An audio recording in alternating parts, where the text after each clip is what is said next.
Assalamu alaikum warahmatullahi wabarakatuh. Ashama akkam jirtu hordoftoota chaanalii YouTube Abdul App. Barnoota haalaan barbaachisaa ta'e takka isinii qabadhee dhufeen jira. Obboleeyyan haaraa taatan subscribe gochuun akkasuma like, share hiriyoota keessaniif gochuudhaan na waliin tura isiniin jecha. Yeroo ammaa kanatti YouTube nigaan barnoota kana duraan barsiiseen ture garuu namoonni baay'een ittiin xiyyeeffanne osoo sagaleedhaan hin dubbatin kiraasikaalii YouTube irratti eeyyamamaa ta'e qofa fayyadamuudhaan video hojjechuu dandeessu. Barnoota video editing eegaan duraan bal'inaan dabarseen jira. Gara kutaa 20 wayii geenyee jirra. Fakkeenyaaf namni tokko video edit godha yoo fedhe sagalee isaa originala irraa balleessuudhaan yookaan suuraas walitti hidheessa ta'u video adda addaa walitti hidhuudhaan isa originala sagalee isaa balleessuudhaan sagalee eeyyamamaa ta'e kan YouTubein irratti isinii adabne kan namni YouTuberiin kamiyyuu video jalatti fedhu sagalee irraa hirrisee sagalee kaanii wajjin wal makee fayyadamuudha yookaan immoo kiraasikaalii sana qofaan video adda addaa hojjechuu itti danda'amu duraan ibseen ture sirriitti jechuudha. Sagalee kana gara 2-3 fayyadamuu dandeessu. Audio library YouTube irraa jechuudha. Audio library kun faayidaa guddaa qaba. Inni tokko akka videoon keessan video biraatiin wal hidhatu godha. Lammaffaa sagalee yeroo isin dubbattan jala kiraasikaalii sana gadi qabuudhaan sagalee gara 10 yookaan immoo 11 yookaan 12 irra gochuudhaan sagalee isaa gadi qabdanii yeroo isin jala dubbattan kiraasikaliin sun xiqqoodhaan sagalee keessan miidhagsee irra dhufaa jechuudha. Kanaafuu sagalee sana miidhagsuudhaaf gahee guddaa qaba. Akkasuma video adda addaa kiraasikaalii sana fayyadameen immoo wal makaa deemaa jechuudha. Kiraasikaalii kana gara lamaan fayyadamtu tokko kiraasikaalii sana qofa fayyadamuu dandeessu sagalee isaa dhibbarra kaahuudhaan jechuudha.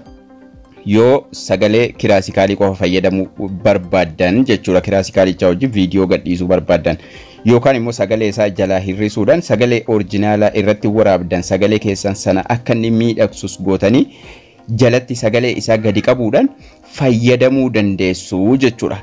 Kana egaan kan isinitti maaruuf akka isin itti fayyadamtaniidhaaf malee video kana duraan dalageen jira. Barnoota video editing jala bal'inaan ni jira. Garuu ammallee irra deebi'ee isin yaadachiisuuf Chrome irraa Google Chrome irraa YouTube Studio irra seentaniiti kan isin sagalee kana bal'inaan argattan. Google Chrome irra seentanii Google Chrome irraa YouTube Studio irra seenuudhaan mallattoolee harka bitaa jala jiran keessa mallattoo isa dhuma irratti xumura irratti argamu audio library jechuudha. Audio library kanarra seenuudhaan sagalee barbaadan kiraasikaalii dhimma barbaadan irratti bal'inaan achi irratti argachuu dandeessu jechuudha. Yeroo isin audio library kanarra seentan sagaleen kun tartiibaan daqiiqaa adda addaatiin isiniif dhufa.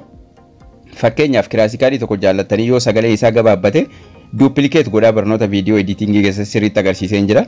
Walitti join godhaa fayyadamuu dandeessu. Daqiiqaa 4 way daqiiqaa 3 way ka daqiiqaa 20 jira. Kiraasikaliin adda addaa kan isin akka barbaadanitti fayyadamuu dandeessan jechuudha. Fakkeenyaaf nyaata dalagaartu yoo ta'e kiraasikaalii nyaata wajjin deemu. Akkasuma dhimma ispoortii irratti dalagaa jirtu taanaan kiraasikaalii ispoortiidhaa wajjin hin deemu sagalee adda addaatu jira. As jalaa gada deemuudhumaan mallattoon daawunloodii kun as jirti. Mallattoo daawunloodii kana tuquudhaan waan isinitti tolee taphachiisaa ilaalaa gadi buufattu jechuudha.